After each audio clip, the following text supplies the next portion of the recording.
ये बेरोजगारी का परिणाम है। सरकार ने आज तक बेरोजगारी के लिए कुछ महंगाई की भी बात कर रहे हैं। राहुल गांधी जी की न कोई समझ है और न समझना ही चाहते हैं। क्या बोलेंगे, विषय कुछ होता है, बोलते क्या है समझ में नहीं आते हैं। राहुल गांधी जी को है सोचना चाहिए कि माननीय प्रधानमंत्री आदरणीय नरेंद्र मोदी जी के अनेकों योजनाओं से इस देश से गरीबी मिट रही है और बेरोजगारी मिट रही है और नौजवानों को रोजगार मिल रहा है। यह साबित हो चुका है, देश और दुनिया देख रहे। राहुल जी कब क्या बोलेंगे उनको कुछ पता ही नहीं होता है।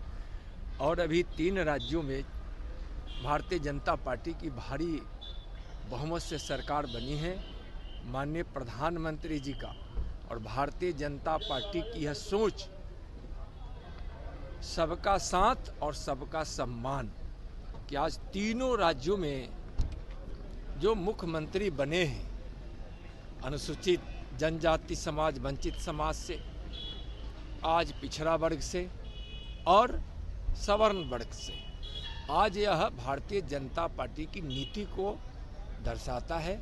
सबका साथ, सबका विकास, सबका सम्मान, न्याय के साथ। और यह बिल्कुल जो भारतीय जनता पार्टी की नीति है उसके अनुरूप यह हुआ। प्रधानमंत्री जी का बयान आया है कि जो पार्लियामेंट अटैक हुआ इसकी गहराई में जाने की जरूरत है। काफी चिंताजनक बात उन्होंने बताई। माननीय प्रधानमंत्री जी जो बोलते हैं उस बात में बहुत दम होता है और वह सच्चाई के साथ होता है। 24 का चुनाव को लेकर जो अपोजिशन के लोग हैं बोलते हैं कि एक तरफ हो जाए, जहाँ प्रधानमंत्री कह रहे हैं कि हम तीसरी बार भी जीत कराएंगे, जनता गारंटी दे चुकी है, वहीं बिहार में विपक्ष के लोग आपको कह रहे हैं कि खाता भी नहीं खुलेगा। बिहार में विपक्ष में कोई दम बचा है क्या?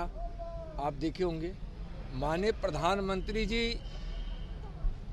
तीसरी बार प्रधानमंत्री बने, इसके लिए इस देश की जनता कमर कस ली है और चल पड़ी है माननीय प्रधानमंत्री जी को तीसरी बार भारी बहुमत से, यानी पिछली बार से भी ज्यादा सांसद देकर, बहुमत देकर प्रधानमंत्री बनाने के लिए। इस देश का भरोसा, इस देश का विश्वास माननीय मोदी जी पर है। 350 से भी ज्यादा। और विकास के भगीरथ हमारे माननीय प्रधानमंत्री जी है, जिनके प्रयास से, भगीरथ प्रयास से विकास की गंगा घर घर, जन जन, गांव गांव, शहर शहर पहुंच रही है। गरीबों के जीवन में उत्थान हुआ है, खुशियां पहुंची। आज हर वर्ग, हर समाज और देश के कोने कोने, गांव गांव, शहर शहर के लोग तक जो विकास पहुंच रहा है और जो विश्वास लोगों के मन में आया है, इससे माननीय प्रधानमंत्री जी की लोकप्रियता भी बढ़ी है और देश आत्मनिर्भर बनने की ओर भी है।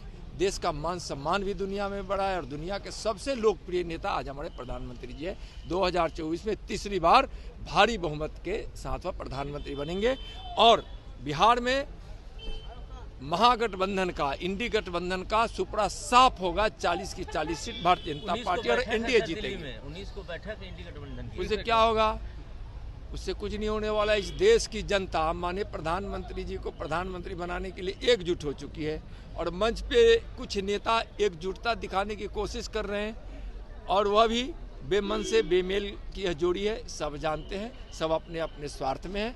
इस देश की जनता जानती है कि निस्वार्थ भाव से और देश के हित में, देशवासियों के हित में और कोई काम करने वाले हमारे नेता है तो हमारे माननीय प्रधानमंत्री आदरणीय नरेंद्र मोदी जी। नीतीश कुमार और बिहार में जेडीयू के जो प्रिंसिपल है, क्या वो चकनाचूर हो रहे हैं? क्या आपको लगता है नीतीश कुमार के ख्वाब चकनाचूर हो चुका है? अब क्या होगा चकनाचूर? बिल्कुल साफ, जेडीयू साफ हो चुकी है, आरजेडी साफ हो चुकी है। लोकसभा के चुनाव में 40 की 40 seat NDA Bharatiya Janata party जीतेगी। सर, डीएमसीएच के प्रिंसिपल दारू पार्टी करते देखे गए हैं। जब एम्स बनने की बारी आई तो उन्होंने ही सवाल खड़ा किया था कि एम्स यहाँ बनेगा तो स्वायत्तता भंग हो जाएगी। देखिए, नीतीश कुमार जी अपने जिद पे अड़े रहते हैं। इस बिहार में शराबबंदी बंद होनी चाहिए, उस पर प्रतिबंध लगनी चाहिए, लेकिन शराब नीति इनकी गलत है। बंद करने की इनके लोग, इनके थाना पुलिस सब यहाँ शराब बनवाने में लगे हैं, पहुँचाने में लगे हैं। शराब नीति फेल है और जिसके कारण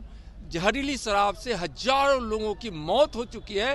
नीतीश जी की यह नीति फेल है। नीतीश जी, आपके शासन में कहीं भी शराब बंद नहीं है। पहले से ज़्यादा शराब की बिक्री है और अवैध शराब का व्यापार हो रहा है। नकली शराब लोगों तक पहुंच रहा है। चलिए